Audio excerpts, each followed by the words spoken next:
2020년 9월 7일 찬송 340장, 구찬송 366장, 어지러운 세상 중에 말씀 예레미야 29장 15절에서 23절 말씀. 제목 주님 뜻을 저버린 삶, 상한 무화과 같은 삶.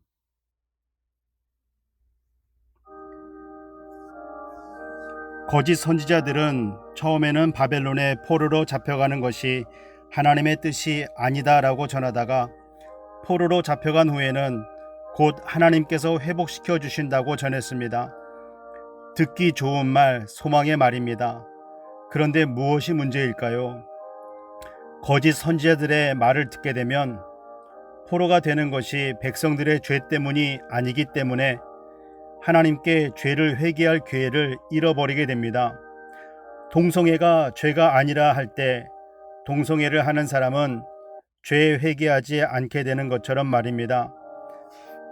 하나님은 바벨론에 잡혀간 상태에서도 거짓을 전했던 선지자 아합과 시드기야의 죽음을 이야기합니다.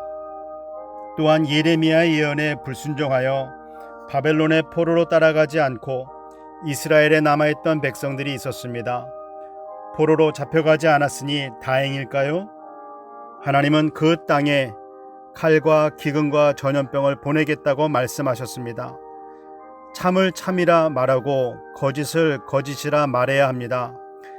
죄를 죄라 말해야 회개할 기회를 주는 것이 됩니다.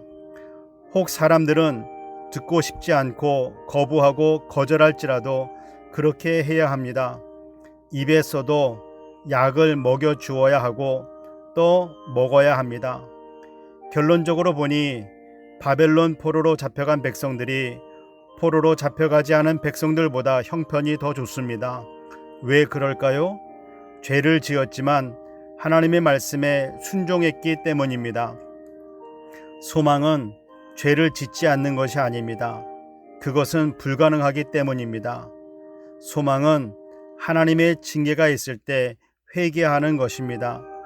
그리고 하나님의 뜻을 겸허히 받아들이는 것이 새로운 내일의 소망입니다.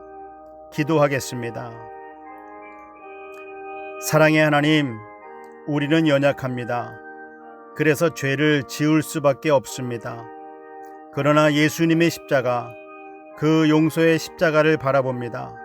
죄를 지었을 때 숨거나 변명하지 말게 하시고 정직하게 진심으로 죄를 고백하고 용서를 구하는 하나님의 자녀 되게 하옵소서. 예수님의 이름으로 기도드립니다. 아멘.